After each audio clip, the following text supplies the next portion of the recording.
that okay, so that should be, so I think now we can really start. So first of all, congratulations all of you, because I think all the persons present here are linked to proposals that have been selected in the first stage of concept notes. We have 73 proposals that were selected. And what is guaranteed is that there is a 60% success rate towards, let's say, that you have to be able to have a final selection of your proposal in the end, which makes that there are a maximum 44 selectable projects that will be able to start their projects as of September 2024. The normal project budget is, of course, 280,000 euros. So you will be able to file, submit a proposal up to that budget, except if you opt for the multi-stakeholder partnership or multi-institutional partnership setup, but we will be coming back to that later. Next slide. Then this, well, this is a bit of a figures to show where we stand now. It is a bit double because, of course, we don't want to give you the impression that you have still a very large mountain to climb, but rather that, okay, we are quite on progress. We're already in this stage of grant preparation, grant submission, and you're going to the second part of the grant submission already. But after that, the grant is selected, if your project is selected, there is still, of course, some interchanges or exchanges that will happen with Fledged to fine-tune certain budget details, to fine-tune contact info, and to prepare you for the real contracting of your project. Also important to highlight, and you already know it, of course, from the first stage, but is that all of this fits within our broader ambition to connect with the 2030 Agenda for Sustainable Development. We have this ambition to strengthen the interactions between science and society. And in that way, we think that we, via this higher education cooperation, we can have an important contribution to that 2030 agenda. All of this in a sphere of coherence and complementarity. Projects don't function in isolated context. The idea is to try and be coherent and complementary with other actors, other projects, align, of course, with national policies, and you can also check out the SDG voluntary reviews there that can be interesting to have a look at in if you deal with a specific context. Try to connect also with broader international networks of higher education and science for sustainable development. We don't focus on the individual SDGs, we use the SDG principles as a compass, and we have specific attention, as you know, for multi-institutional partnerships and multi-stakeholder partnerships, but I will come back to that. First of all, the principle of leave no one behind and inclusiveness. Fledged, this is important also. I mean, these 3 SDG principles that you try to mainstream this through your proposal. In this sense, this can be focusing on also on groups that could be left behind, to include that in your reflection. It can also be a strong attention for gender. We have a gender policy. It can be interesting to have a look at. Inclusiveness, we don't have as an institution yet an elaborated policy, but also there, this is a general attention to take with you throughout the proposal. The other, the next SDG principle is on interconnectedness and indivisibility. Of course, we understand that everything is connected. Challenges are deal with complex problems. So your project very much in favor also of multidisciplinary approaches, of making connections with sectors, different countries, and so forth. And also here in that challenge, it could be that if you are, for instance, working out specific applications, that you also reflect, for instance, on the environmental sustainability of those applications. This is also an example of this interconnectedness.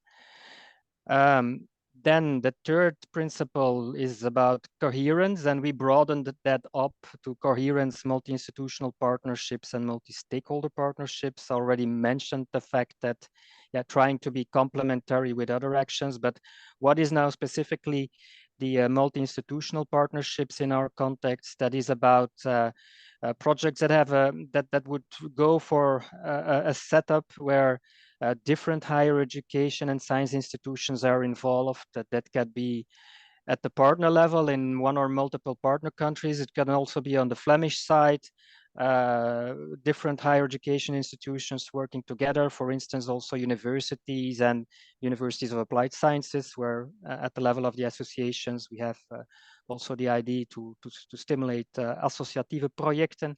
So these are elements that come into play there.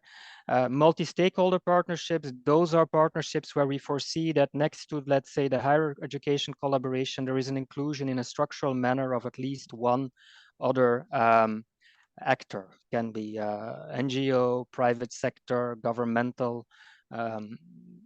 But this should then be structurally in the actual organization of the projects. And finally, before I go into the real formats, is the attention that is strengthened in this 5-year program of Fledged for the human rights context. And we also want to point out that the Flemish universities have a human rights framework and institution-specific operational frameworks to assess human rights conditions, which is important for ongoing projects, but also in this stage between first concept note and fully fledged. It could be interesting to, if you want to know more about it, to reach out to the ethos of the institution, the association, for more information. We also have a link to, but that is more, let's say, there's a link to the Vleer website, but that is more in Flemish, so probably rather something for the Flemish promoters to have a look at. Now, the formats and the formulation guidelines. We are, of course, now in the stage of the team fully fledged proposals. So yeah, of course, a part of it is now elaborating on this concept note, which was rather lower effort, or at least more accessible, and basically a narrative text without budget, without activity plan. Now we go deeper. We go deepening the context and the strategy, also in terms of the methodology and the approaches. There is the idea is to go more profound in there. The organizational setup will need to be further developed, especially also if you have an MSP and a MIP proposal.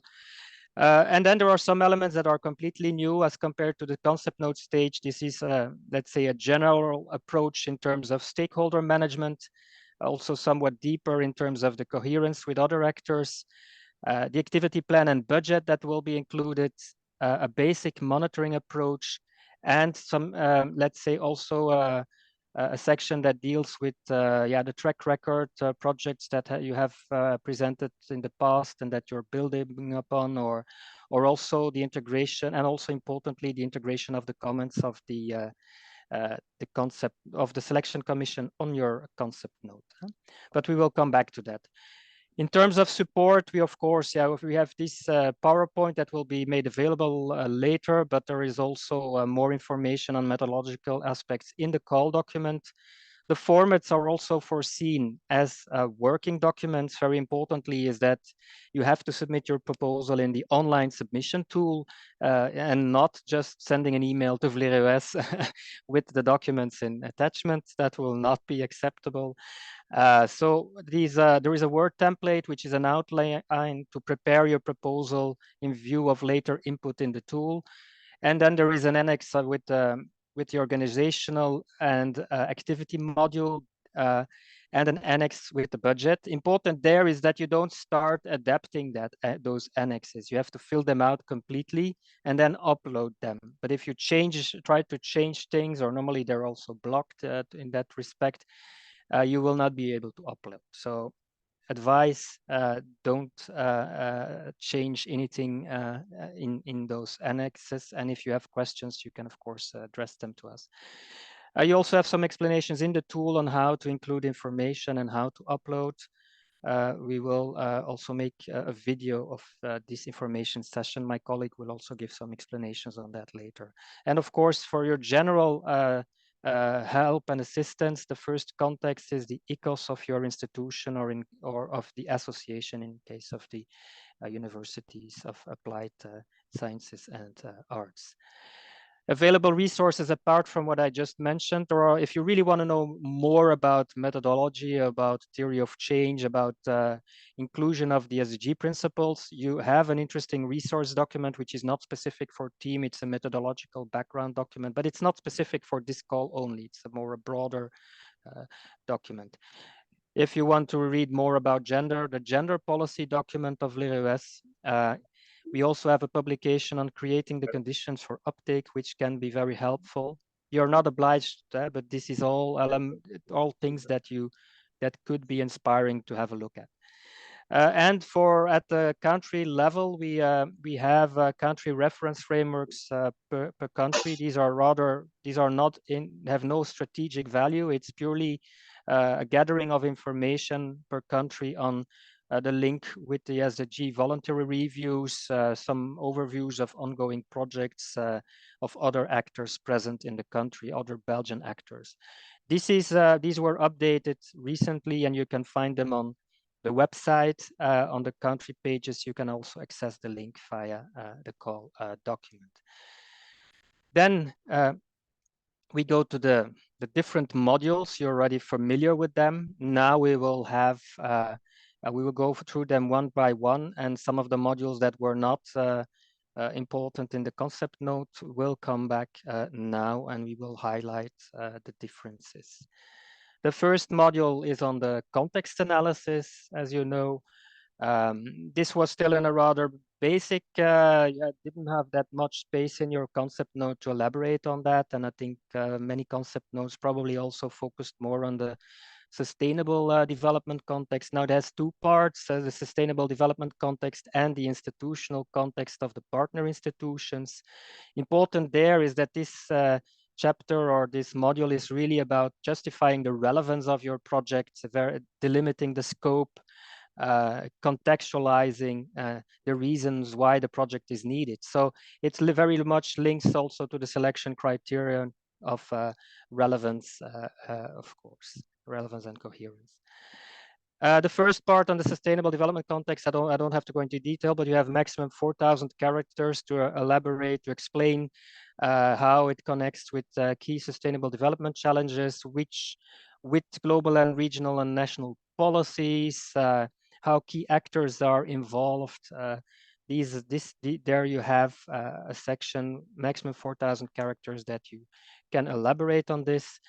When you do this, there are also some checklists on SDG principles. You find them in this broader methodological documents, but you also have, for instance, here an example when you deal with the context on reflection. Have you identified, for instance, which groups are at risk of being left behind? That could already be a reflection that links up with the SDG principle of leaving no one behind. And so you have other examples that you can take on board. Now, the institutional context is the second part of that module, but it's of course interconnected with the sustainable development context. But here the idea is to analyze the capacity constraints and needs and priorities of the involved partner institutions in the Global South. These can be multiple, because if you have a project with a consortium on the local side with equal main promoters, for instance, then you should try and explain this and not just focus on one of these. So if you think about this kind of a setting, you have to take this on board also here in this section. Also here you have 4,000 characters.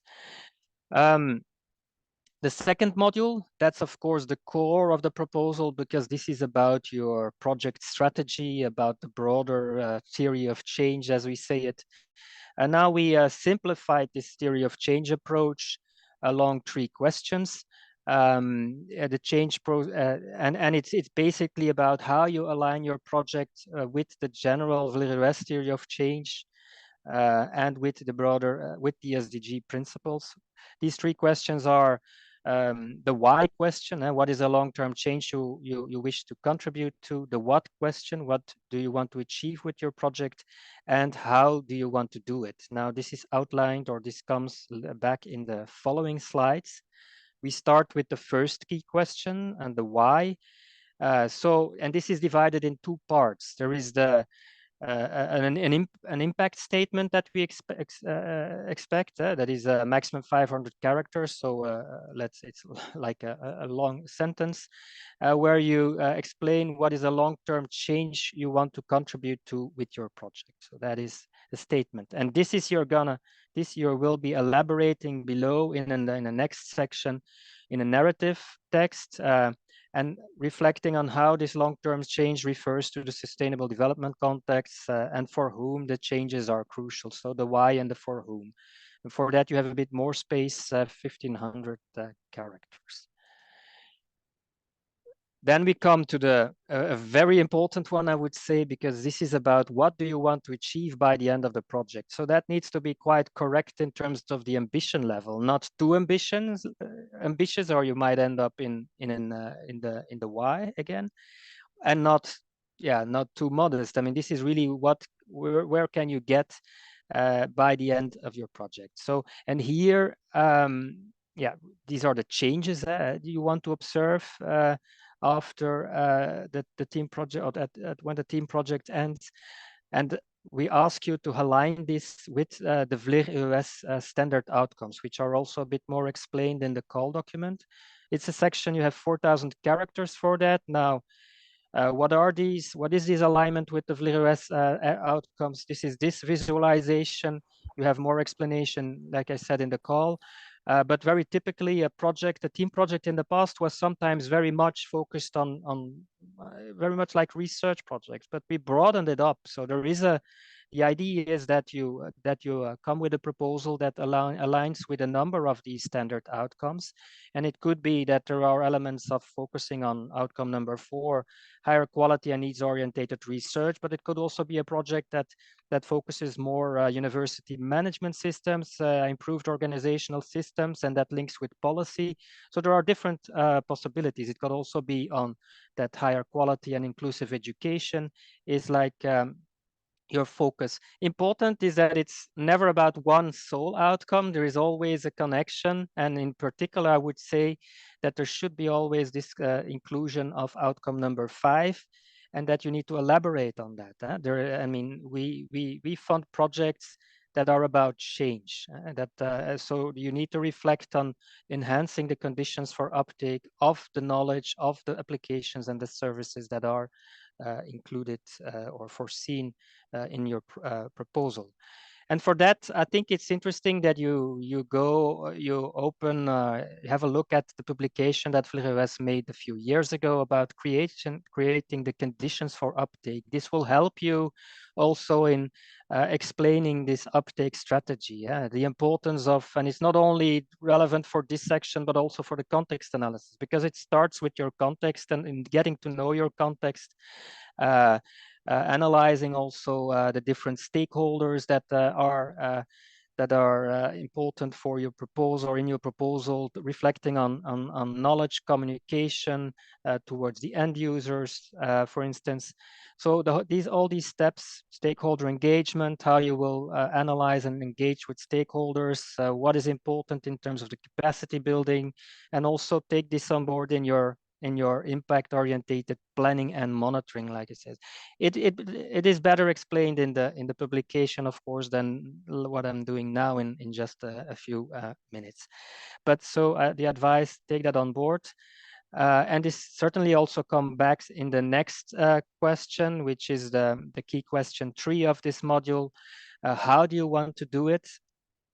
Here, the idea is that you go deeper into your methodological approaches as compared to what you explained in the concept note, that you take on board also some of the recommendations of the, if you have these of the selection commission, the specific methodological recommendations would fit in here.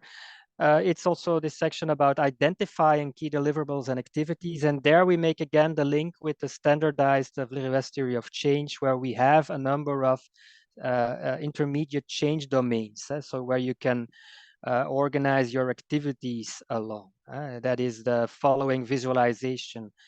So these are organized along, again, quite linked with the outcome level, but it's about research, it's about education, about people, strengthening, for instance, individual capacities, outreach and policy support. That links very much with the uptake outcome, the systems, policies, and infrastructure, and the networks and the partnerships. So you also have some, let's say, explanation on this, what fits under that. You will find that in the call and in this broader methodological document that I referred to. The idea is that you elaborate these innovative research methods and approaches, or the pedagogical methods, because some projects might target more pedagogical innovation or application. And that also here you take the whole concept of uptake on board.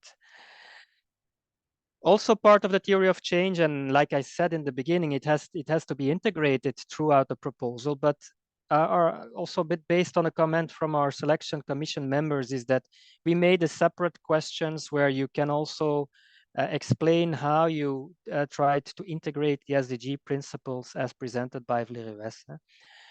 Because that makes it more clear in view of assessments, and otherwise sometimes we see that it tends to be somewhat lost or forgotten.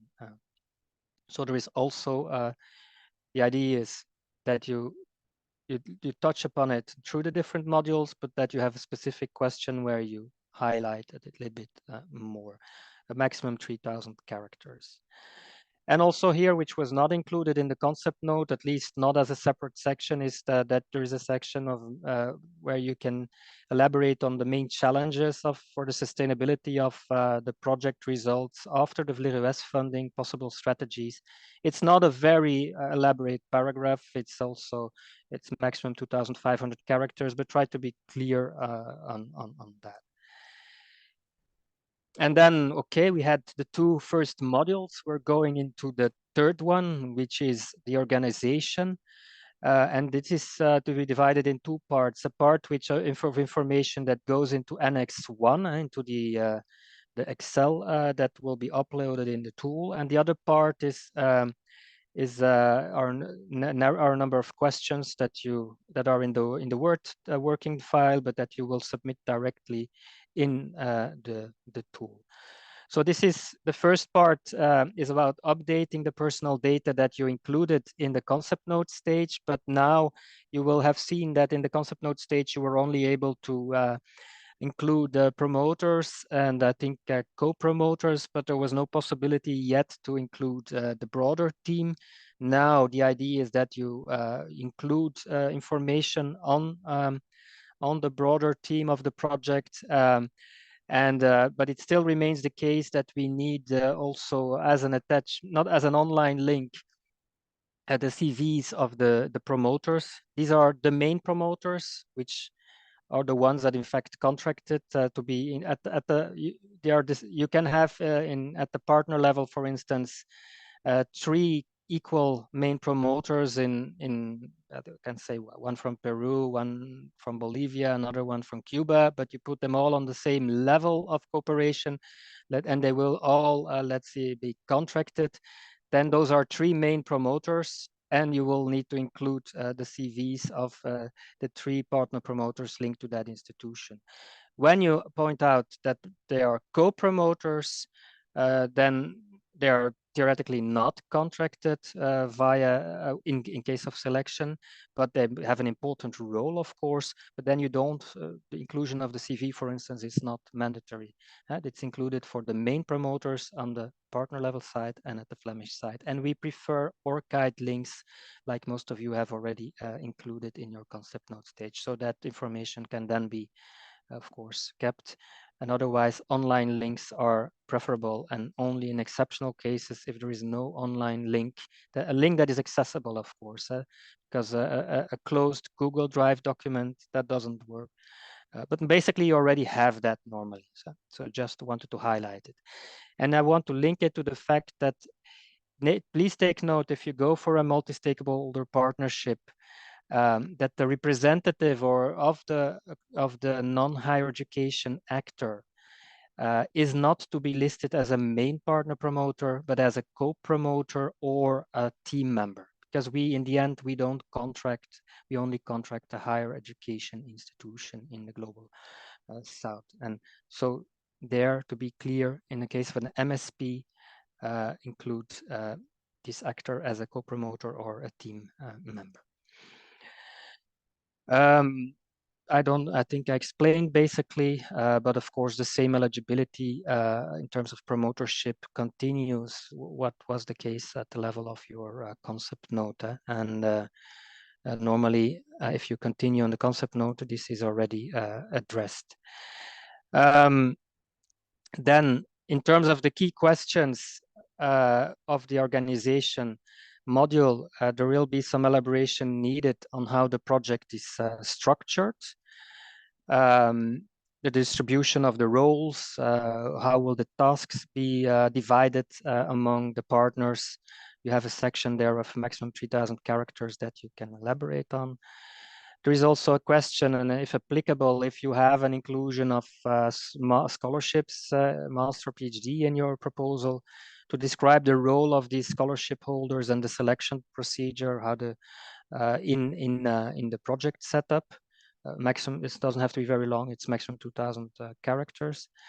And in the case you opt for this structural multi-institutional partnership or multi-stakeholder partnership, you will be asked to elaborate on this, to explain what is the added value of that constellation. In that case, but that comes back in the budget, you will be able to opt for that bonus. The module number 4 is the combination of the stakeholder aspect, management, and the attention for coherence.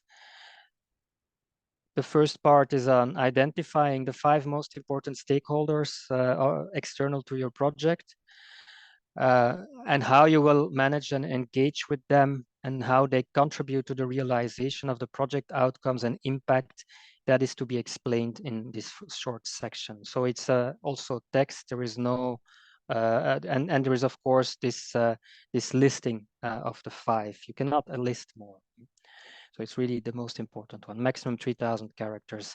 And then there is the section on coherence, where it would be interesting to see how your project links up with other VLERES funded activities or with other projects from other actors, Belgian NGO projects in a given setting, links with our partners in the thematic joint strategic framework, which are the ITM, the Tropical Institute of Antwerp, or our colleagues from ARES. Yeah, very interesting if there are links with those with projects there that you highlight these connections with IUC projects, in particular for proposals coming from IUC institutions. But if it's about lessons learned from previous experiences, then it moves to the section of the track record, which comes back in module number 8. Planning and budgeting, basically, that's module 5, is your operational plan. That's the annex that we refer to.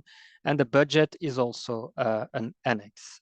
So here, the activity annex, you have the domains where you can connect with these standard intermediate change domains of LIRES, the research programs, for instance, the outreach, and then describe your core activities. It doesn't have to be an enormous list. It's really about trying to be concise and the core activities of your projects that will occur over the 5 years. There is a subdivision in time. You can indicate whether they take place in the activity years on a semester basis, so that is not that difficult. But we ask you also to identify a responsible for those core activities. And the budget, we're not going to detail, and it comes back in the financial guidelines, but that's of course an important part here.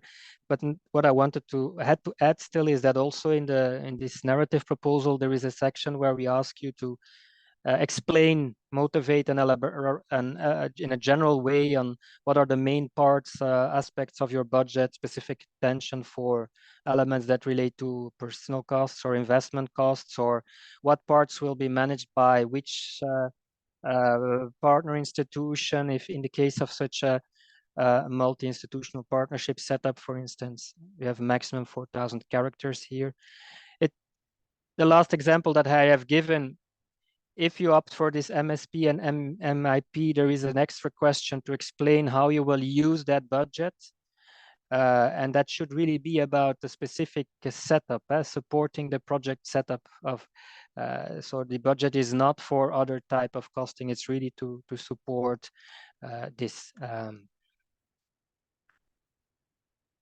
And then maybe good news, the module number 6 in the past was also included in the team projects, but we decided to not, of course, you will have in your context analysis and in your strategy reflections that link up with challenges, with risks, but we don't have a separate section where you have to elaborate on the risk assessment anymore at this stage of proposal. So this is not applicable for the team projects. For the monitoring, I can also tell you that we have simplified the approach as compared to the previous team projects. We will ask you to describe your monitoring approach. How do you want to assess and monitor the results of your specific project? How would success look like and how will you assess it? But there will be no standard indicators to be filled out at this point. But when you get selected, you will be asked after in the reports to report on a limited set of generic standard indicators. And just for your information, we have them organized also per intermediate change domain. Some of the typical indicators, of course, are number of co-authored joint peer-reviewed publications, number of updated master programs or PhD programs, number of PhD students enrolled and graduated with direct support of the project. Outreach, number of outreach and capacity building activities. So it's good that you know this, but you will not need to let's say provide us with no indicators and targets. That is not to be included. It's the generic approach and some of the core. You can mention, of course, some core indicators, but you don't have to use that list at all. In terms of the last module, learning and steering, this is divided also in a part on track record, lessons learned, and then a part which is more about follow-up and steering. And there I would refer to the connection with the selection commission as well in this case. Now, the first thing is that you indicate whether your project is totally a new project.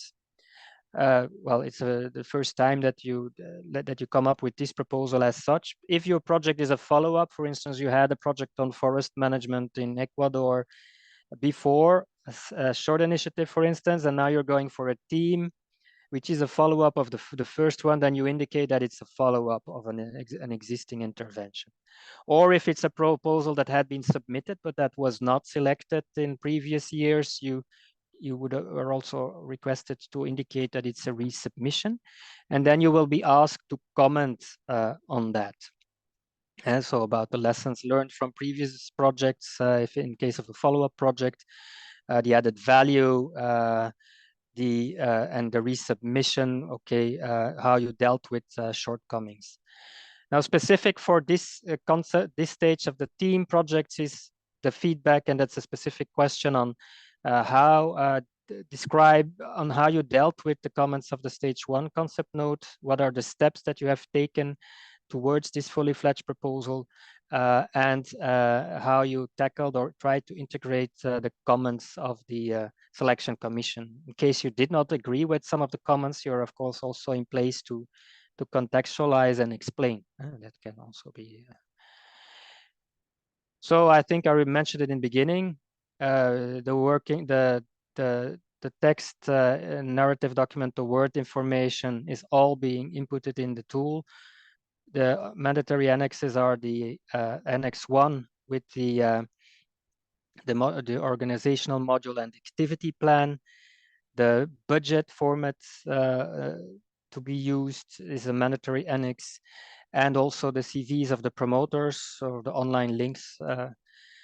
And important here is then another one that we'll come back to is the annex with the endorsement letter of the partner institutions in the Global South. Those are then the institutions linked to the that are listed as main partner promoter, linked to the main partner promoters.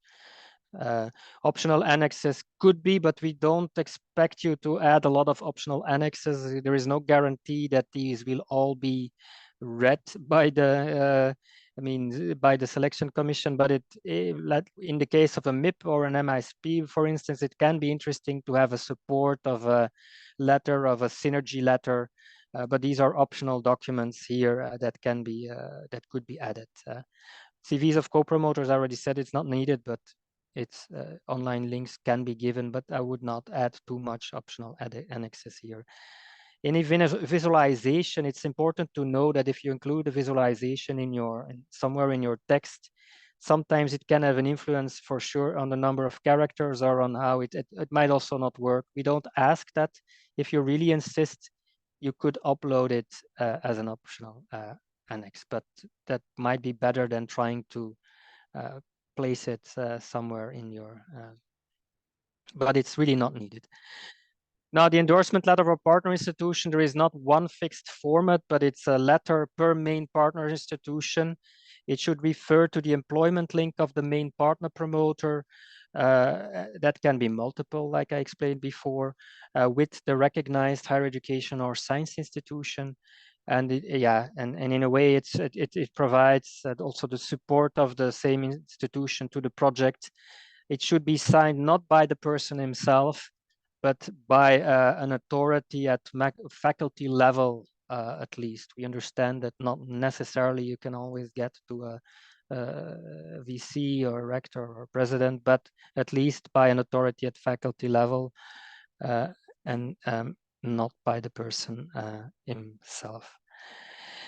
The timeline is known. The deadline is 29 April for submission of the proposals, but the time is also important by 17 hours Central European time. So it's important that you start with it before and that there are no last minute problems of uploading documents. So do all of this work in collaboration with your ECOS of the association quite well before that, so that you can see where potential hiccups are or problems might arise with the number of characters and things like that. After the projects are selected, the selection is ratified by our bureau at the latest in the week of 24 June. At least it's at the board meeting that takes place there. The selection meetings themselves will take place between the 2nd and the 3rd week of June, but we have 4 meetings to organize between that period for the different commissions that are involved. The Africa one, for Africa there are 2 commissions, Latin America Commission and the Asia Commission. And after projects are selected, we will start also contacting the promoters to fine-tune budget, and that's let's say the pre-contracting stage, but that we will come back to that with the projects that are selected. This was basically what I wanted to explain in this presentation. I'm just going to have a look because it was, of course, a large part, but I think we are still on time to have some questions maybe that were not addressed in the chat already. So I will also be looking to my colleagues to see whether there are questions from the chat to be taken on board. And otherwise, we can also have a few questions from the audience, but we will start later on time with the other colleagues and the other presentations. For the moment, no questions in the chat.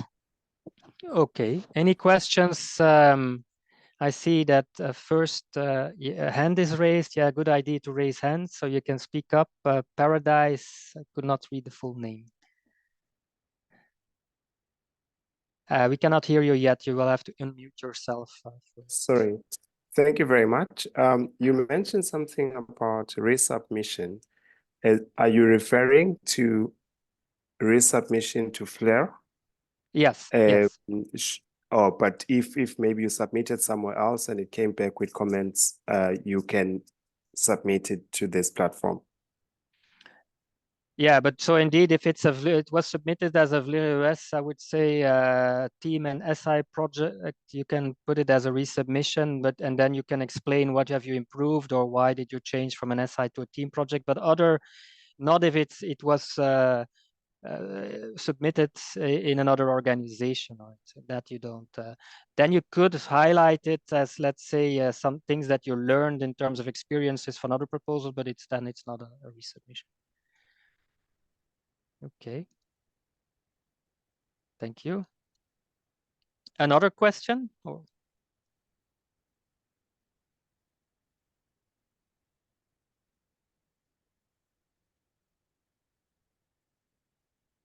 I see that there is a question that with the recorded presentation will be made available. I can affirm, be affirmative about that. I hope that with a little bit of editing, we will be able to provide you with this recording in the course of next week, also for maybe promoters or partner promoters that were not able to join us today.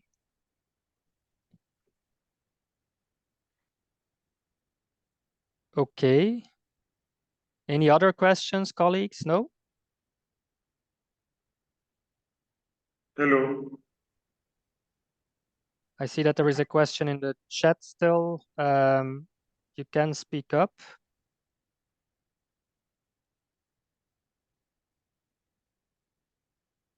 Okay, I had a question just written in the chat. I missed the first 10 minutes, so probably you explained, but can you inform us how many proposals have been submitted, how many are going to the second stage, and how many will finally be approved? Yes, indeed, that was included in the presentation. I'm sorry. But it's no problem. I will say it quickly and hope I will not make a mistake with the exact numbers. But I think there were 217 proposals found eligible, and so took part in the first round of that. Those were 73 that were selected. So you're with 73 selected concept nodes now competing. And a decision from our board already before was that there was supposed to be given a 60% chance ratio to selected concept nodes. Rounding it up, we would have 44 proposals that are selectable at the end in June. So in June, we will be, unless if we don't reach the quality standards, but I'm pretty sure as you all are presented high quality proposals that we will end up with 44 proposals. Okay, thanks for clarifying. Yeah. Okay. No other questions? No.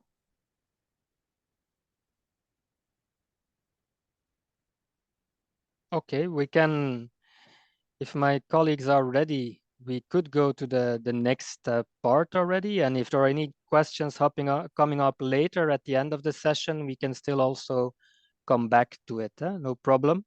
And afterwards, you already know also for all your doubts, you have at the Flemish institutions, the ECOS and University Applied Sciences. There is also the role for the GEO. So there are persons that can help you. And in the end, also VLIR-US can, of course, be of assistance in case of pressing or urging questions.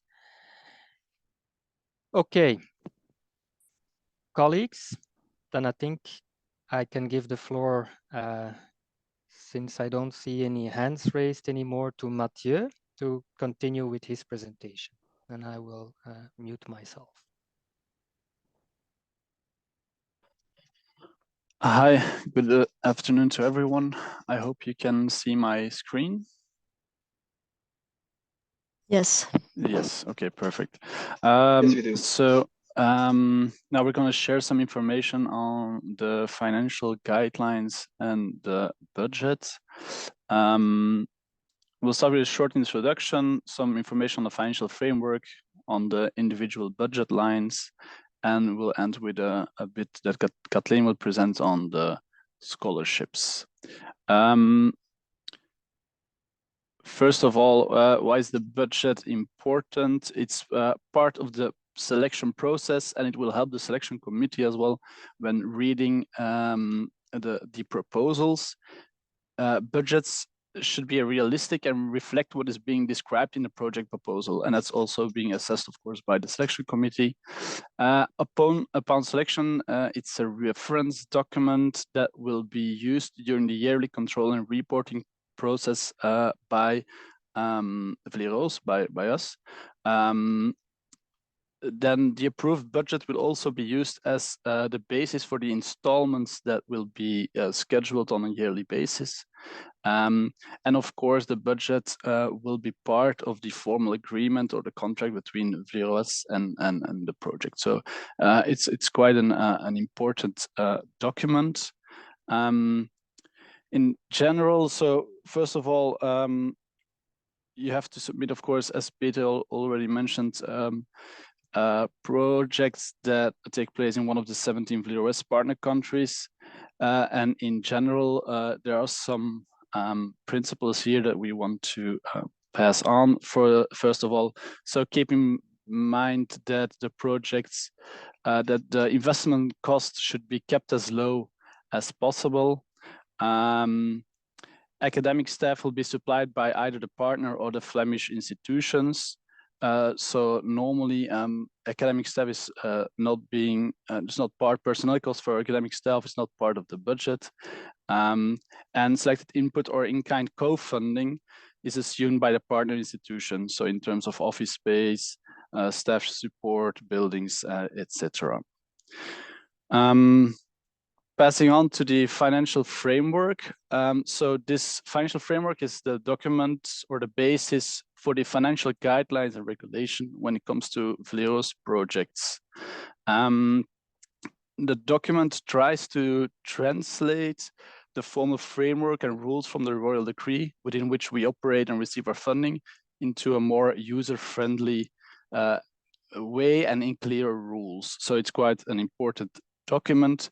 The document also contains information on several stages throughout the project's life cycle, let's say. So when formulating a project for a proposal, the stage you're in now, but also afterwards, when you get to the phase of project execution or finally reporting, all of that is also part of this financial framework.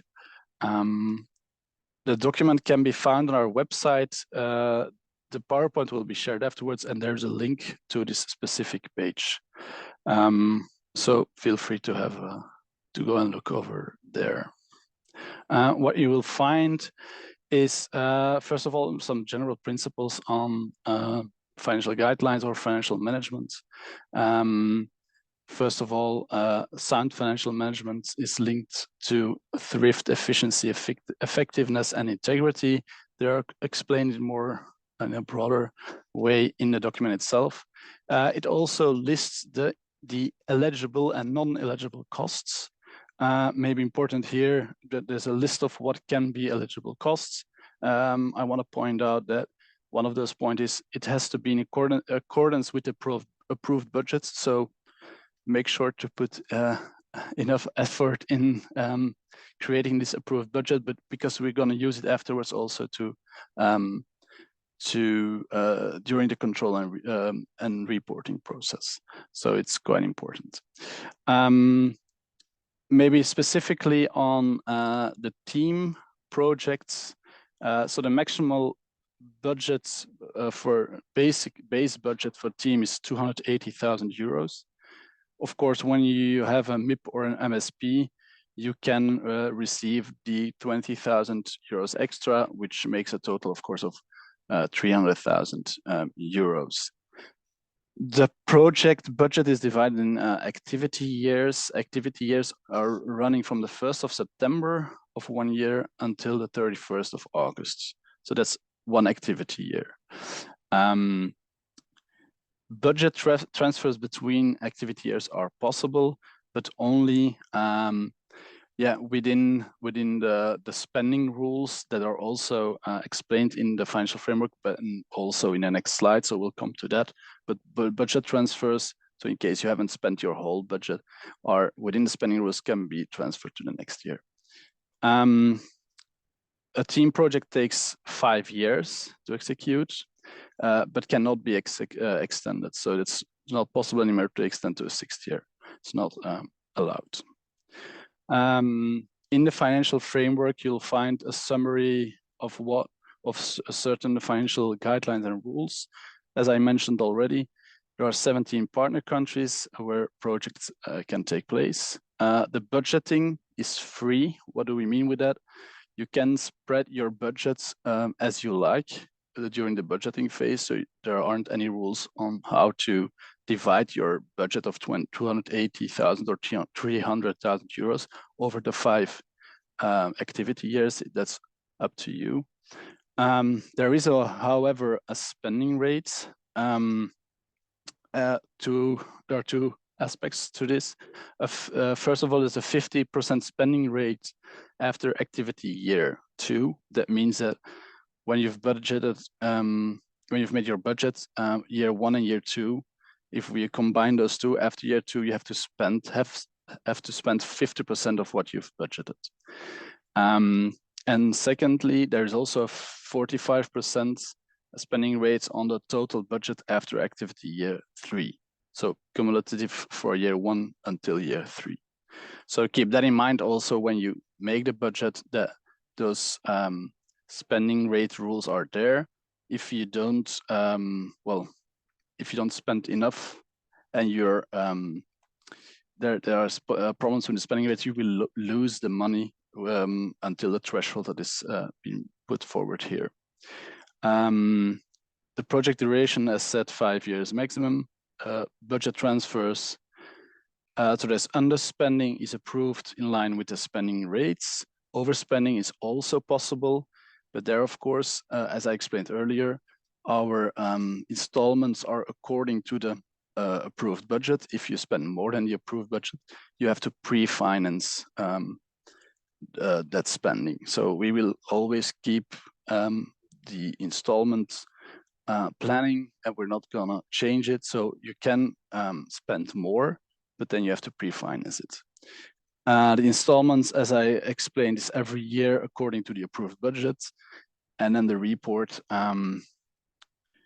projects report on expenditures compared to the overall project budget balance, and it's a yearly process.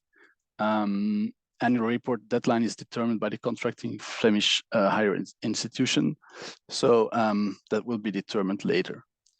Now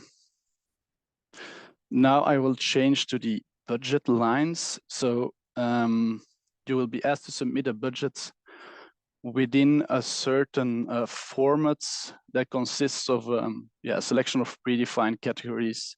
So the budget lines and sublines, as you can see here, those are only used for budgeting, but not for reporting. The reporting only uses the general budget lines A, B, C, D, E. Which budget lines do we have? First of all, investment costs. So those are durable goods, which mean they have long service life, more than 1 year. We ask you to follow local rules when defining if a good is an investment cost or not.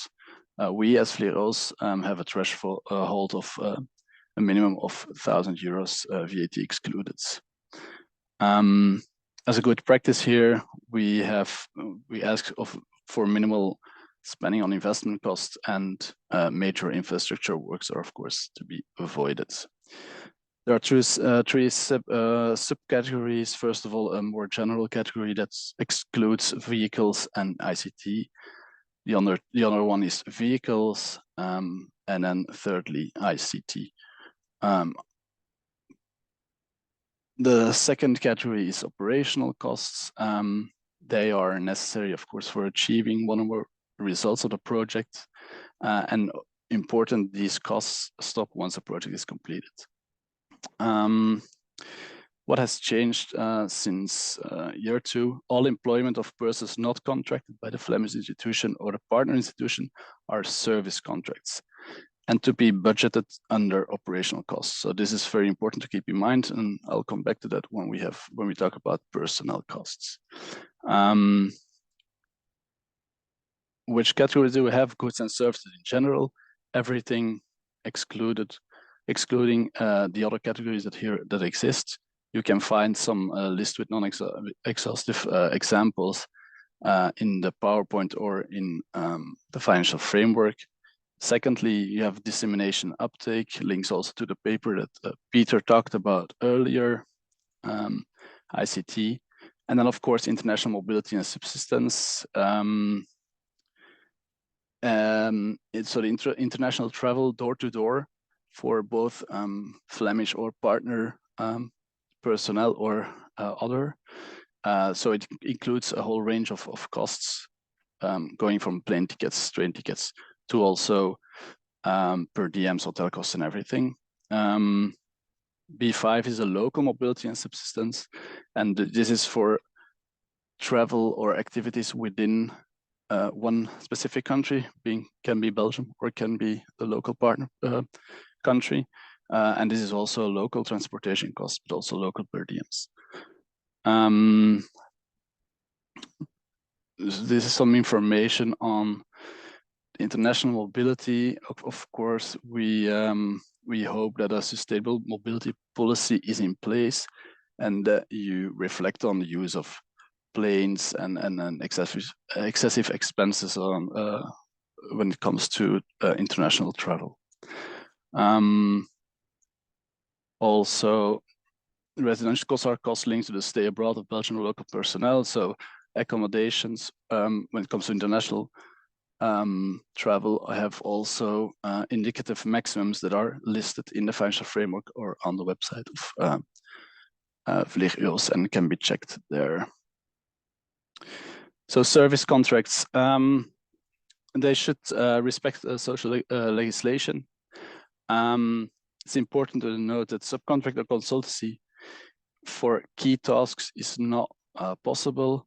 It's stated in the royal decree. So core business cannot be subcontracted or be part of a consultancy. So services delivered and costs made by external experts and not under employment of the Flemish or partner institution. So very important to note that. A service contract is also limited in time. So always within the duration of the project, cannot start before, it cannot end after, and usually strongly activity related. So a service contract should also be linked to project activities and support the operational activities. So that's why it's part of the operational budget. For smaller services and less than 275 euros, there are other, well, what we call allowances that can be used. And that is up to 375 euros per person per activity year. Linked to that are the personnel costs. There are two categories. First of all, employment contracts. Secondly, topping up.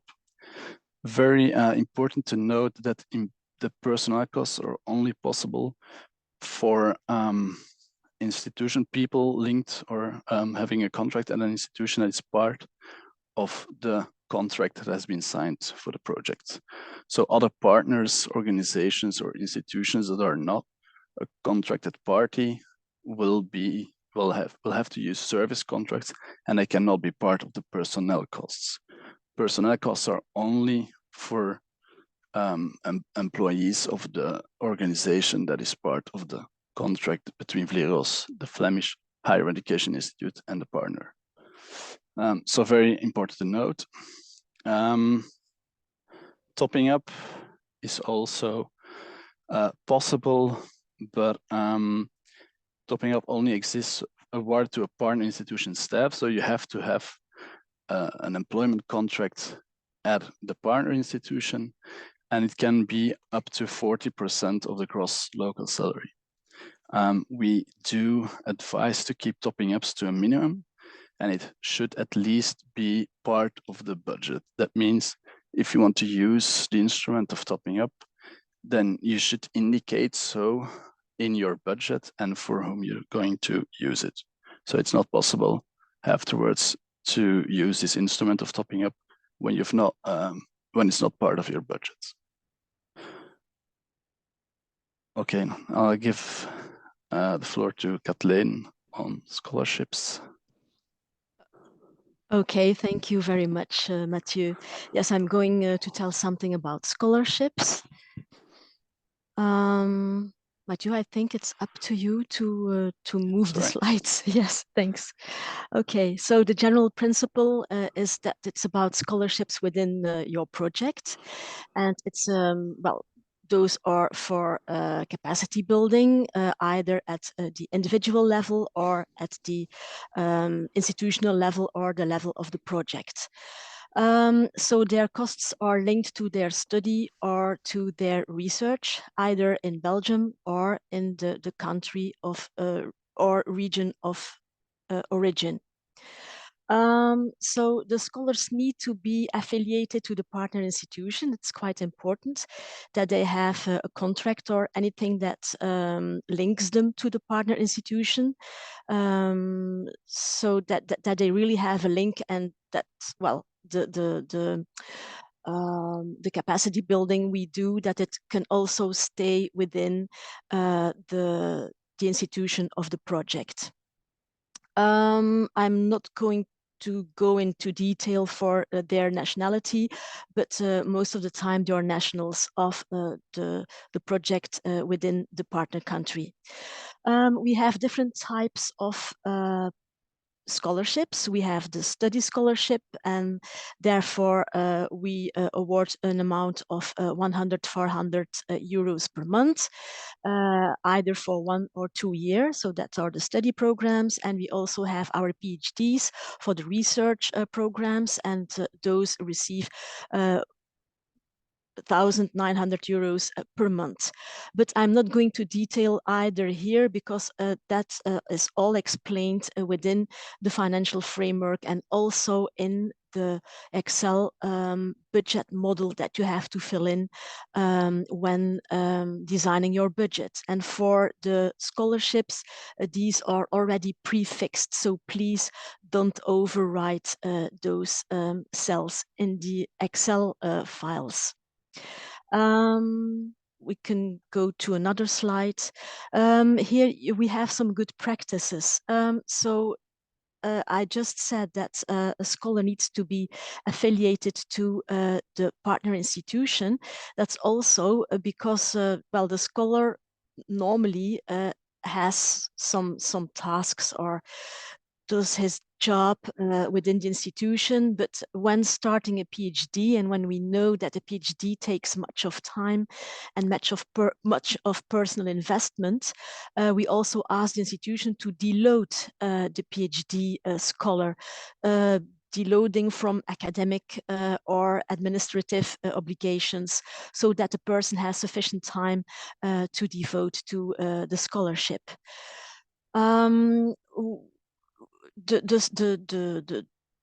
The study or the research that the scholar is going to do also needs to be of a maximum benefit to the project and to the partner institution. So which means that all results have to be shared afterwards, and it makes part of the capacity building of the project and the institution. And further on, for the selection of candidates, either for PhD or for master students, well, most of the time we follow the criteria that are set out by the partner institution, but sometimes they are not very clear or not very elaborated, and in that case those can be further elaborated both by the Flemish and the partner institution. We also had a question in the chat before that asked about the contribution. The contribution of the partner institution. So we don't ask for monetary contributions, but we do ask for in-kind contribution, and also Mathieu, my colleague, talked about it in his presentation. So here as well, if you have scholars, the partner institution is supposed to waive the tuition fees, or at least to limit them, but most of the time they're waived. So that's also an in-kind contribution to the project. Next, please. Okay, so as I mentioned, the amounts for the study and the PhD scholars, we also have short-term scholars.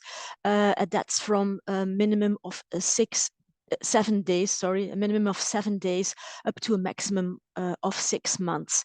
The first 2 weeks are expressed in 100 euros per day, and as from the third week, we are talking about an amount, a monthly amount of 1,500 euros. But all that information you can find in the financial guidelines or our financial framework, so you can look it up afterwards. Okay, so then we have also local or online or hybrid scholarships. The maximum amount for that kind of scholarship is the amount foreseen for a training held in Belgium. So that's the maximum, and it shouldn't exceed that cost in Belgium. And the amounts of a local scholarship are to be in line with those of the partner institution and their guidelines. And then actually I finished the part for the scholarships. I will briefly say something about the coordination costs, because every project benefits from coordination costs, which actually is a lump sum that covers administration and coordination costs, as well as non-attributable institutional costs related to the management of the project.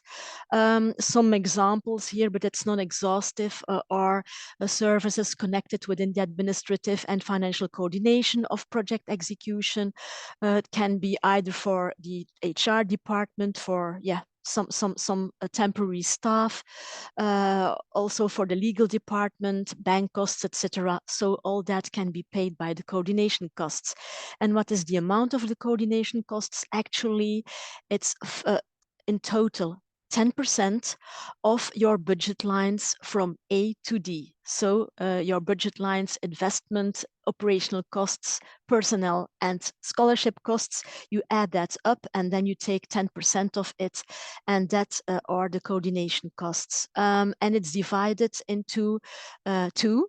5% for the Flemish institution and 5% for the partner institution. And then I think this has come to an end. So thank you for following us.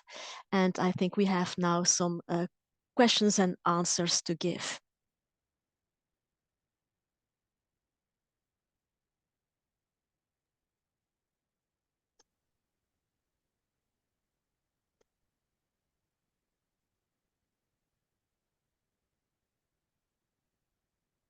Can we ask some questions? Yes, indeed. Yeah. Maybe Yeah. we can go outside the presentation so that we can more easily see the persons that are raising their hands. Yes, thanks. Yes, Professor De Seine. Okay, I have a small question about the scholarships.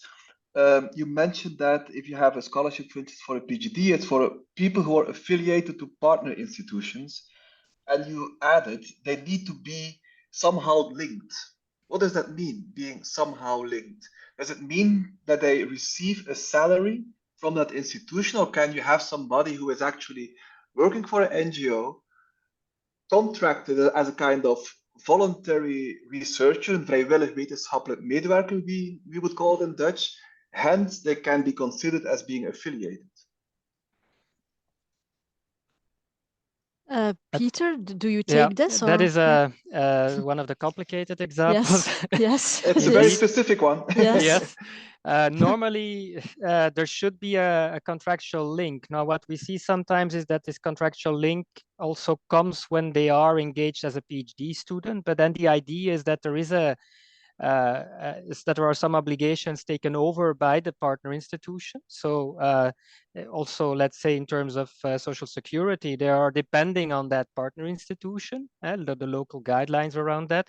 So somebody who is purely linked to an NGO and that I would say that is would not normally not be possible. So the link with the partner institution needs to be there. He is linked to an NGO and he is also linked to the institution through some kind of a contract engagement, stating that he's a PhD student, that he gets a supportive institution.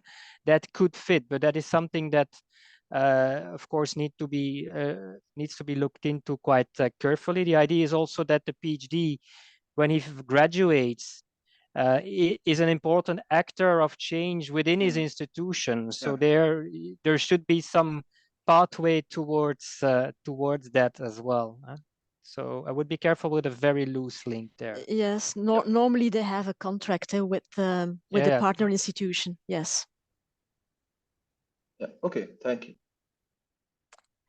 There are different questions about the MSP. Apparently there is some, I don't know, some flu or something, some not clear information about it. So we will deal with the specific MSP context in the discussion. MSP actors are partners, but in principle, payments for operational activities developed will be via service contracts. And then there were some questions about those service contracts and what is their contribution actually. So perhaps Peter, you can take this one as well.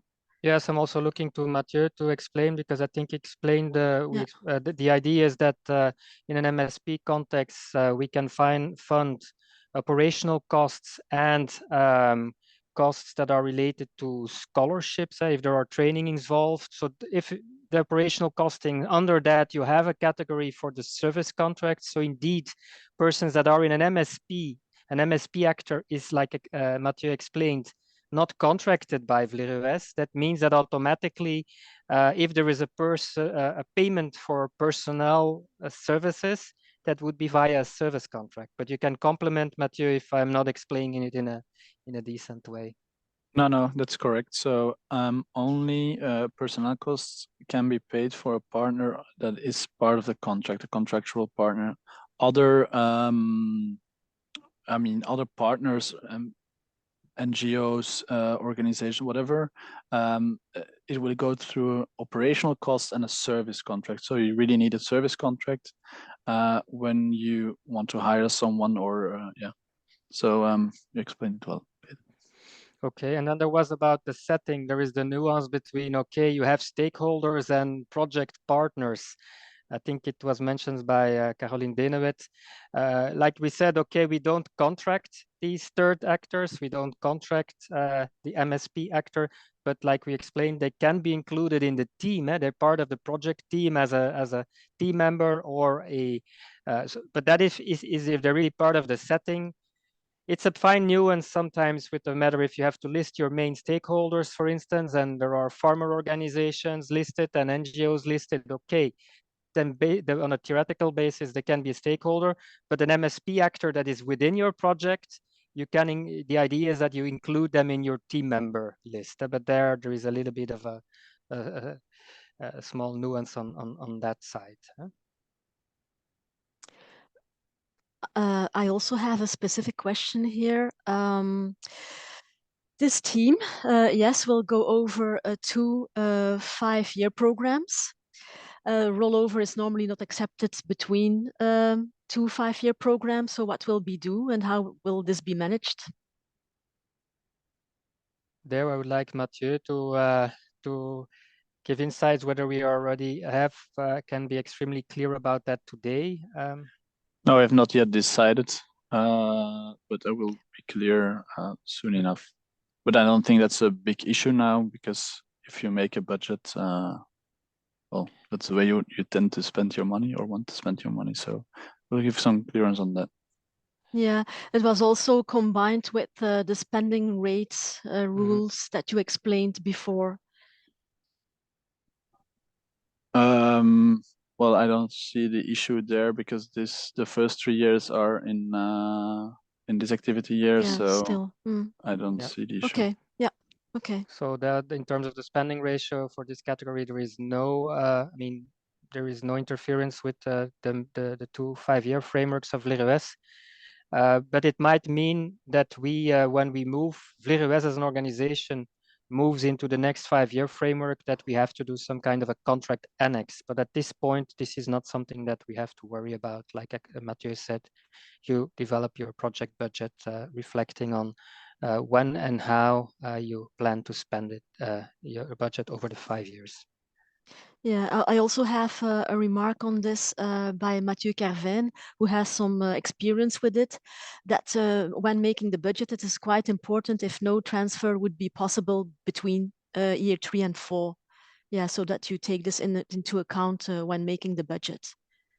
I know Indeed. he has experience with it. Indeed, try to be as correct as possible, and that is something that we then indeed need to look into at the point of whether we will have that possibility to transfer money. No, but we found some solution in that previous round where it was really needed. But try to be as precise as possible on the amount of budget that you want to spend per year, at least until for the years that are within the VLIRES 5-year program, I would say. I see Caroline, but you can speak up, Caroline, but because that's maybe easier, that there is still a complementary question that you want to address. Yes. So if they cannot be transferred from one 5-year program to another, then actually it's an additional spending rule. So the first 3 years, that budget has to be spent entirely at the end of year 3. So it is for budgeting. I think it's quite important for the projects to know it in order that they know how to budget. Because then, if it's not transferable from one 5-year program to another, this means that actually they have to budget a 3-year program, and that's not flexible. So the money after the 3 years has to be spent, or it is lost, or will there be another solution? That's actually the question a bit, and I think it's quite important for budgeting for the projects. Yes, Koen wants to add something on that, because we already said that we have to look into whether there would be a solution, yes or no. Yeah, I think it's a very good question from Caroline. And well, first fact is that we can't tell you now what the rule will be, because this is really a decision to be made by our board, and there are potential solutions to it. But it's a policy decision that is yet to be taken by our board. But given that uncertainty, I would just be very careful in budgeting your first 3 years. Also, given those spending rates, if you are selected, you can always overspend in your budget. So just make a conservative budget for the first 3 years, I would say. And try to make it as realistic as possible.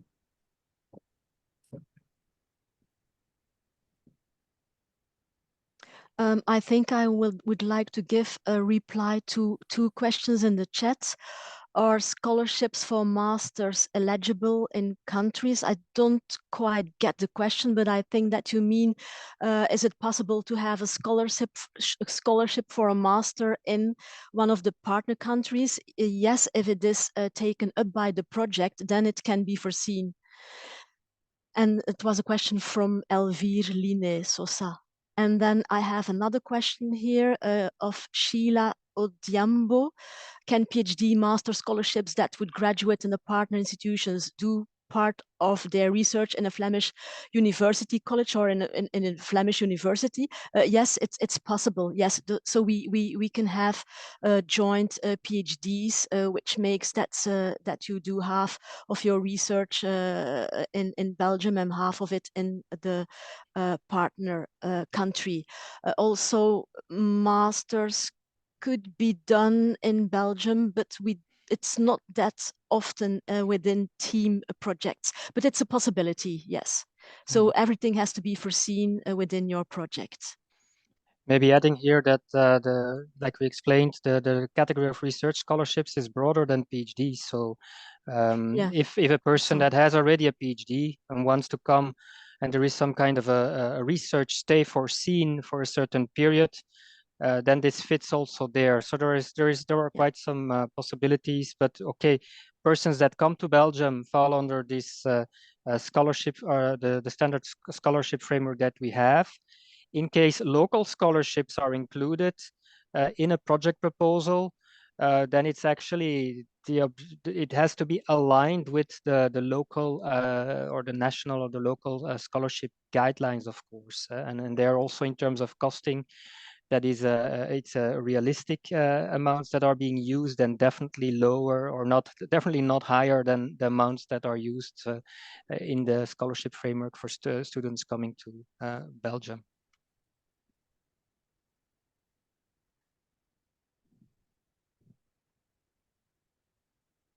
Okay, any other questions at this point? I also see a question here in the chat. Will the PhD student receive payment when at home? Yes, basically it is possible, but yeah, we don't always foresee it. It depends on the project. It depends actually. I don't know, Peter, do you want to complement this? Of course, if it's a scholarship contract in the case of team project, okay, we're looking a bit at the home institutions that they are also taking up their responsibility, but it's not excluded that part of scholarship costs are also taken on board when in the home institutions by some kind of a local scholarship system.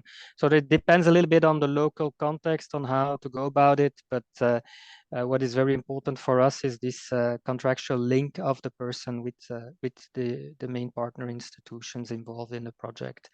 Apart from that, systems of scholarships locally and how to go about it, there is a lot of differences there from one context to another.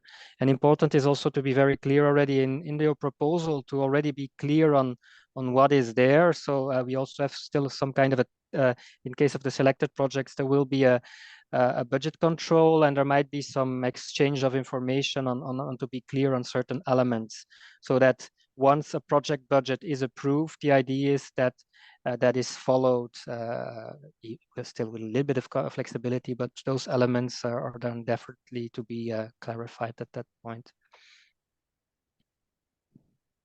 Yeah, and it should also be part of in-kind contribution that partner institutions do for the projects that we fund.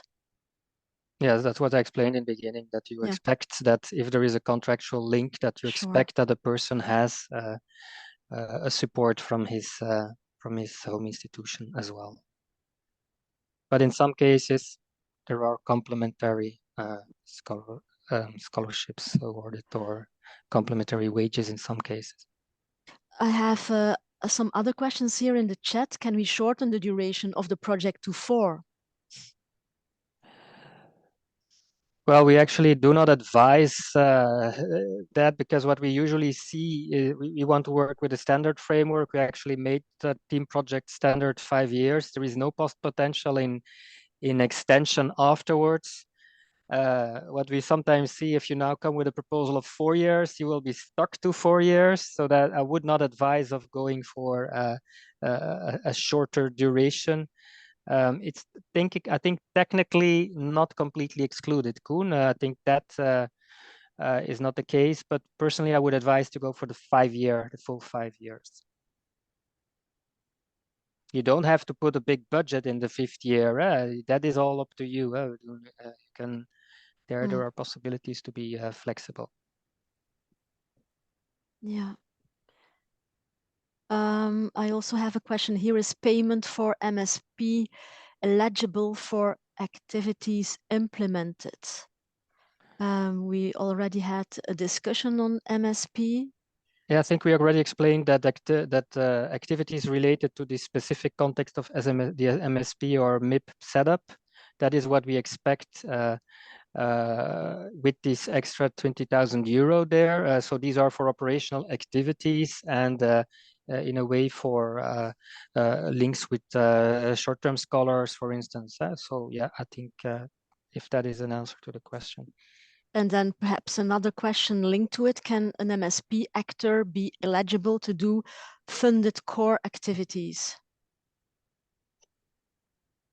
I don't understand the question completely. I think it's similar to the previous one. Yes, If an MSP is. setting is opted for, then we guess that this will be to take part in core activities, but it's all part of the project ID. We are not paying directly another actor. It always goes via the contracted higher education institution. I think that needs to be very clear.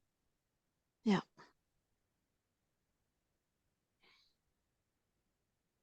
Yes, can scholarship be applied for a postdoc? We also had this almost, we talked about it before, that the research doesn't need to be linked to a PhD, but can also be linked to a postdoc. Everything, of course, within the boundaries of your project budget. So postdoc activity, and we're talking about postdocs from the partner institutions, of course, not Flemish postdocs. And then another question, what kinds of vehicles are eligible to purchase? Estimated price. You have a limited budget in your team project, so I would be very realistic about it, but we don't, I mean, the financial frameworks explains what is possible and what is not possible. A vehicle, it can be a motorcycle if you need to go to the field as well. It can be in some cases a used car. Important always, very clear purchase procedures, very clear, be in line with local legislation and elements that are related to that. And what is the value for money within your project budget of buying a car, for instance? And then we have another question, is it mandatory, but we also had this before, is it mandatory that a PhD or master scholar be an employee of the partner institution? Yes, we already it's a contractual engagement this. that needs to be there. Yeah, it's there are differences in employment statuses, but there needs to be a contractual engagement. Professor De Sen, I think, raised his hand. Yes. I still have another question, which actually I think relates to the first part. It's about the risk section, which is no longer there. Mm-hmm. I'm very happy for that. On the other hand, if you work in a country, in my case specifically Ecuador, of course we know that there are issues there. Do we have to spend or use time of our limited space to explain all kind of plan Bs? Because of course there is a risk. Or do we assume that, okay, also you and the reviewers know that there are specific circumstances and that we might need a plan B without us elaborating that right now? I think elaborating it will definitely not be possible in the space, but on the other hand, in the context, I would at least refer so that the Commission also understand that you have knowledge of the local situation that you're working with, and maybe in the activities that you also somewhere in the core activities have some well, in your explanation that you include some thoughts on possible risks and potential to have to revise certain plannings. You could try to put that in a brief way included there, so that at least it's clear that you're aware that currently, so the situation there is not easy. Now, it also depends. We will see how it will evolve by September next year, of course. Yeah, of course. Yeah. Okay. Yeah. Okay. Any other questions?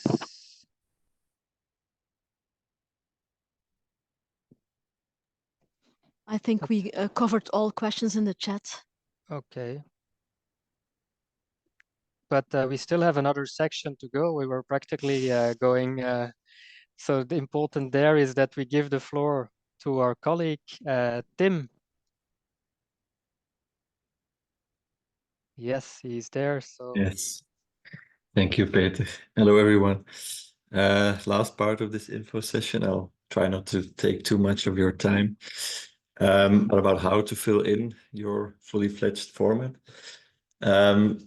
I'll take you back 1 week, and we sent an email normally to all Flemish and partner promoters containing the link to your fully fledged format. Hopefully you already clicked it. The tool itself, normally you should already be familiar with.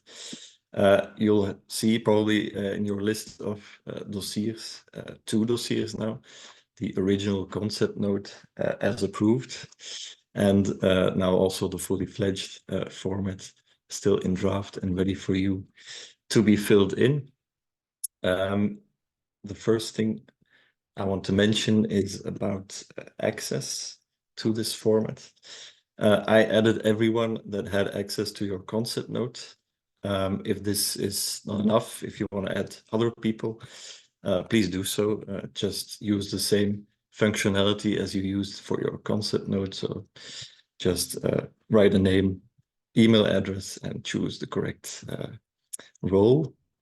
Roles are exactly the same as for the concept note. So members can have access to all modules that you choose. Dossier admins can do everything else, so they can add new users and also ultimately submit your fully fledged proposal. So basically the same functionality, and we start with access to everyone that already had access to the concept note. There is an introduction also here, of course. You're welcome to read this in detail. Part of the introduction, you'll notice the feedback from the selection commission. It's not there yet. We haven't communicated it to you yet. We'll send it to you by email in attachment, but in any case, we'll also upload it here for you to easily consult or download and consult. So it will be there for you. I think the communication is planned somewhere at the end of this week, tomorrow, or Monday at the latest. Let's go through the modules, I suppose. General information. You'll notice generally in all modules that were already there in your concept note, any information that you filled in will be there for you to start working on. So you can change whatever you already filled in for your concept note, so expand it or whatever you want to do with it. So you can edit the information. All new questions, all extra questions, of course, won't have any content because we couldn't take it from the concept notes. There is one slight difference compared to the concept note, and that is the country question. We changed it up a little bit. We are going to ask you to now give one main country, which is, of course, the country list as known by you. And then the next question is, does your project, sorry, have more than one country? If no, just say no, of course. If yes, you can save. And saying yes and saving that information, as is similar to the concept note, a new module will, or subpage of a module will appear. And here you could, if that is relevant to you, add more countries. And these are extra countries, so other countries, only one country remains here as the main country. So I think that's different compared to the concept note, where you could actually indicate multiple main countries. So we've limited it to just one main country. And as you see, all the other questions which had already been asked in the concept note are already there, and your answers as well.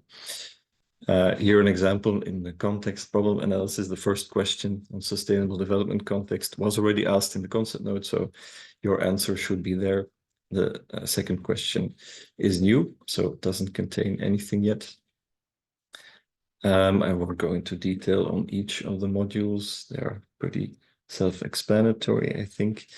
A quick note on the team members. As you see, all information from the concept note is already also here, and you can start from here, start editing, either by exporting the information, which will export the information inside the very familiar Excel file template. And then you can just keep on adding information here. And as you know, do a new import and remove all data, I guess, is the most advisable option here. It just replaces all the data that's already inside the tool. If you don't choose this, then it would just add the information on top, which might create double. So I would suggest always remove the old data and just append the new data from the Excel file. What you can also do, of course, is start blank and use the Annex 1 and use that as an import Excel file. Also fine. You can choose what to do. Activities is something new as part of the planning and budgeting, is also essentially the same functionality. So there is an template available. It's part of Annex 1, so also available at our website. Filling it in is quite self-explanatory, like I did here. So basically, you choose a domain, you describe the activity. This is new, new for everyone. For the first time in any call, we ask you to give a responsible to follow up on the activity, and then plan your activity as you see fit over the 10 semesters. Save the file, and then let's try import.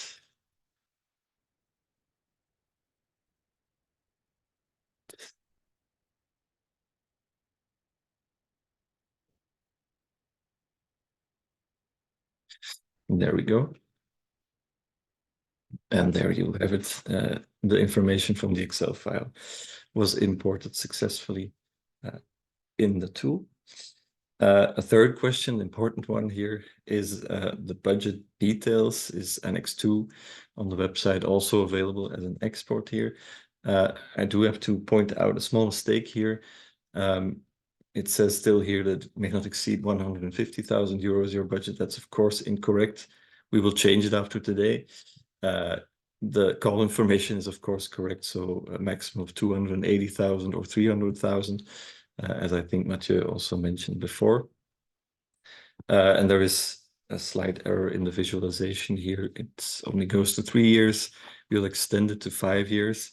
But a note on that later when I talk about the dashboard, which is also a new functionality.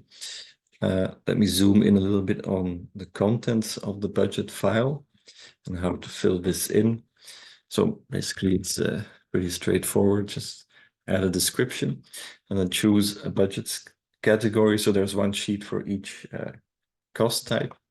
So if you choose general investment cost or any subcategory, you'll notice that the budget category is filled in automatically. So you don't have to fill anything here. So the general rule is only fill in the yellow cells. Number is optional, and start filling your budget. Important to note here is that you should fill something, even though you don't plan to budget anything that year. You'll notice if you leave it open and you try to import, there is an error saying that this is a mandatory field and should contain at least something. So just fill in 0.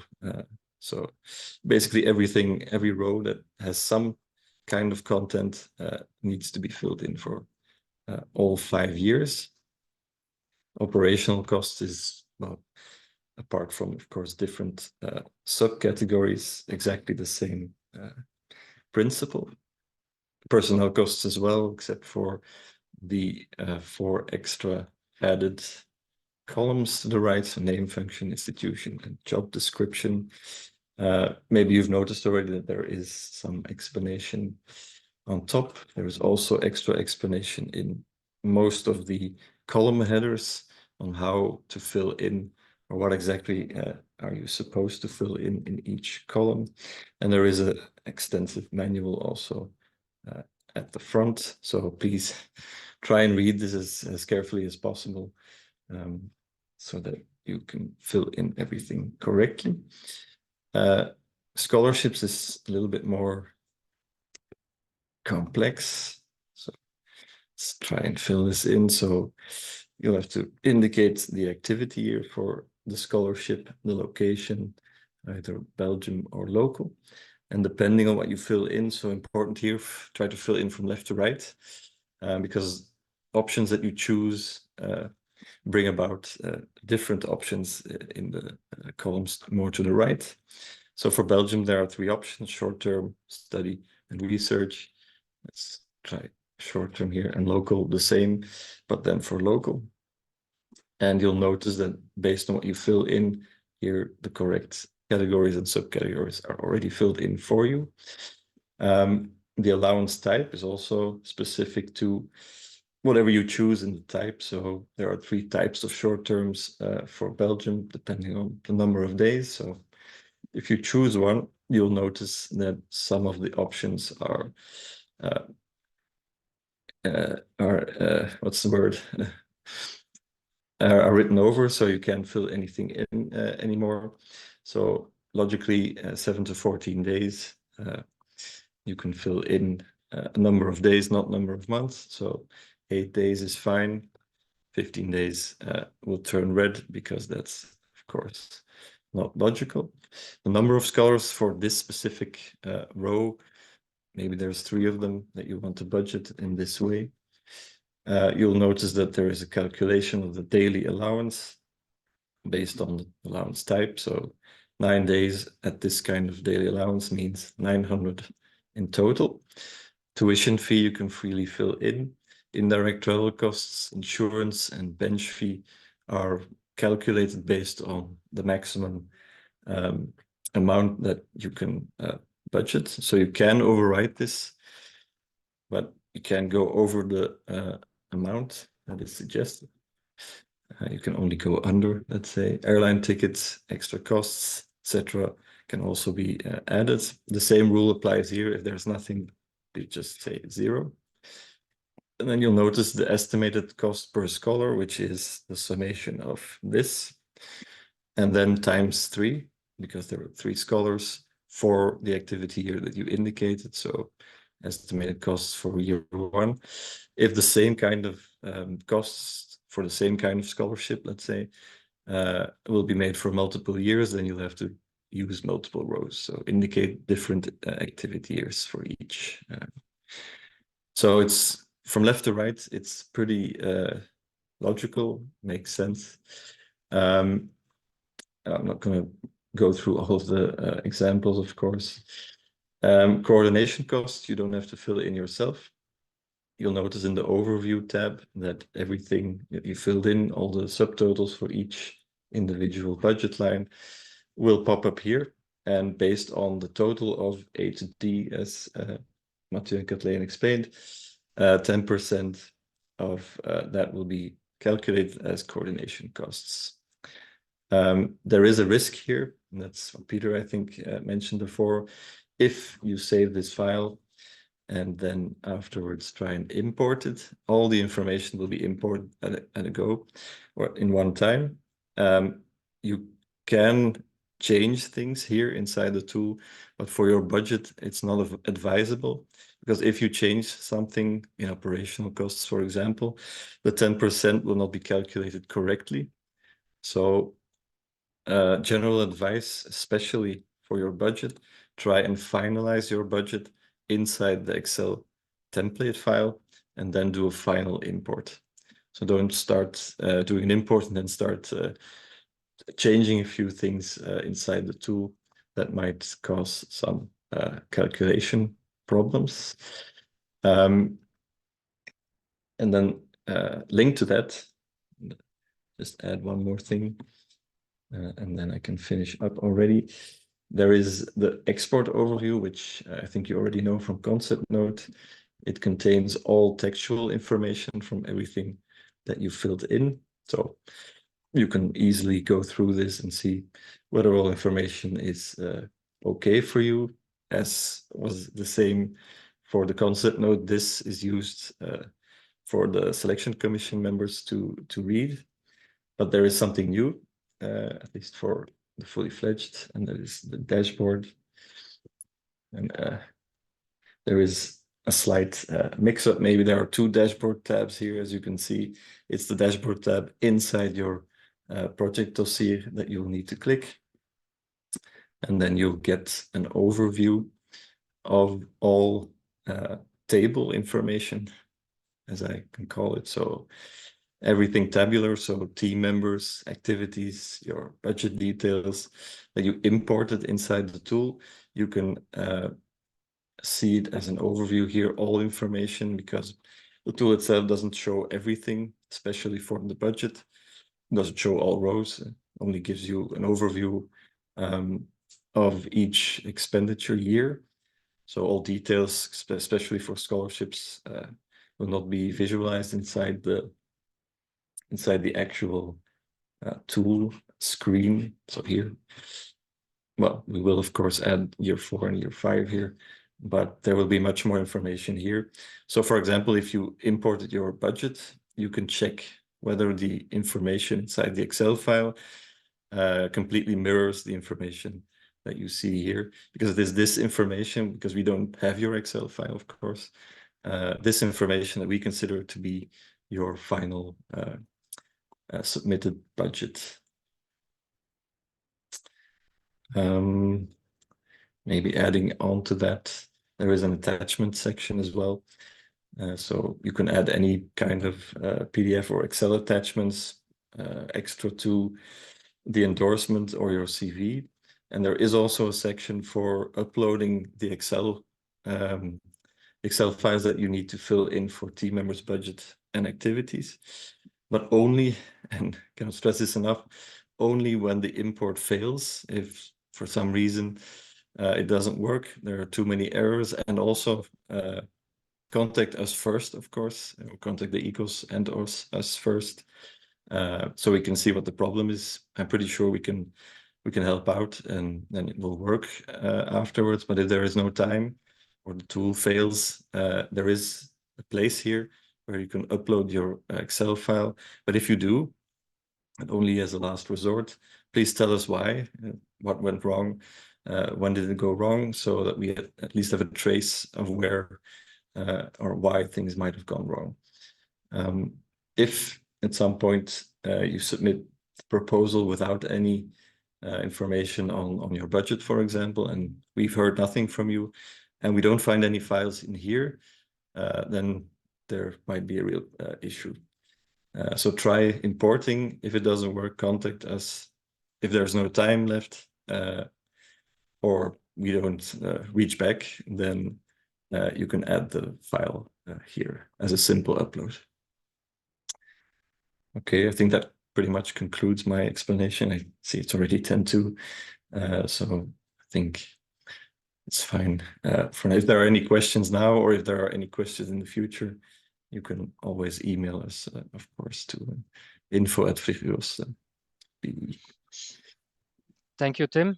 Indeed, if there is a question on this now, we can still have 1 or 2 questions maximum, and then we will go into the closing of the session. But if somebody has a quick question, feel free. Raise your hand.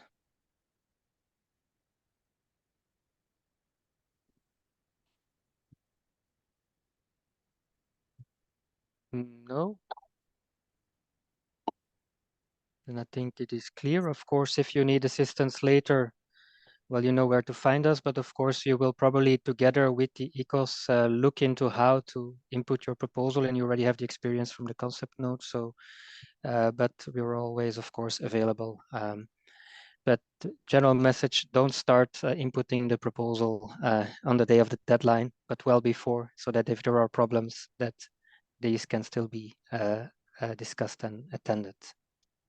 And there is one question, Peter, about who can submit. Well, who can submit? Anyone who has the correct role. So the person who is dossier admin, there can be multiple dossier admins. You can give those roles or rights yourself to each other.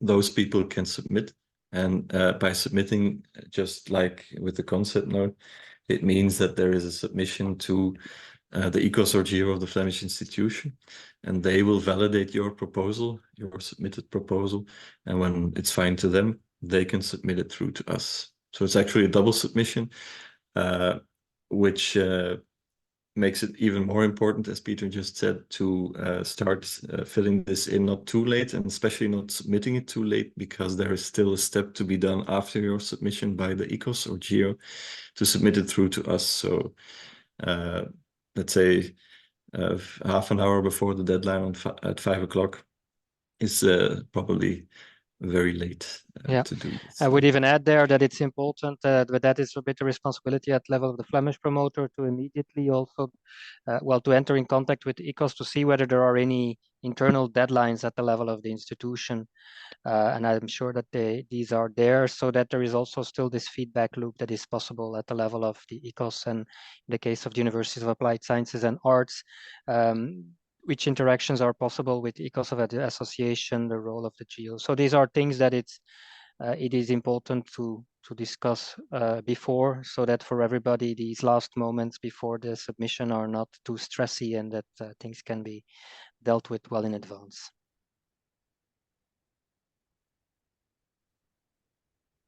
Okay, no extra questions now. I'm looking at my colleagues because otherwise no questions. No. Koen, still there, because I think that we are going into the closing of the session.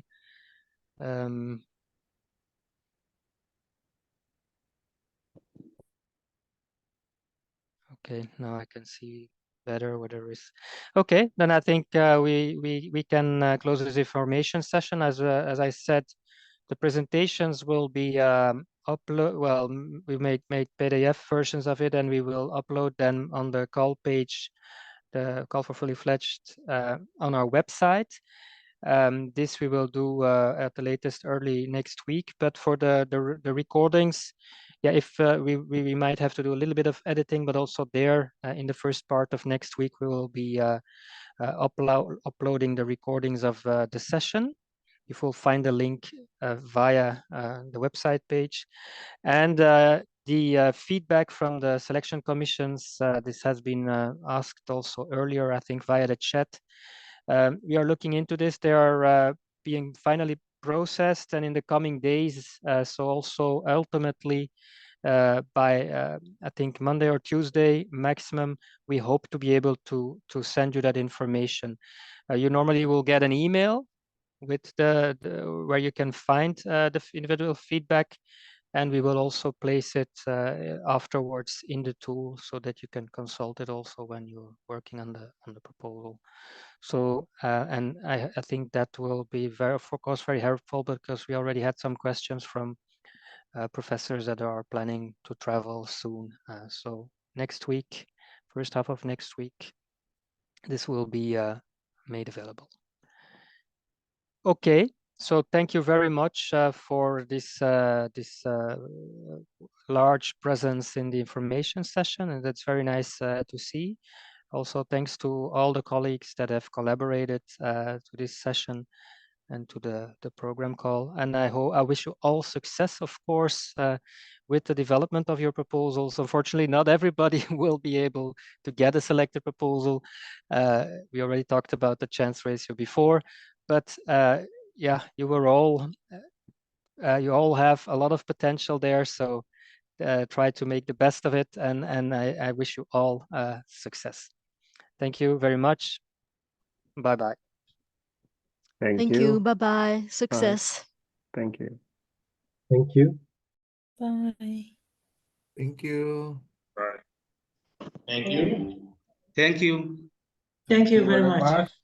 Thank you. Thank you. Thank you. Bye. Thank you very much.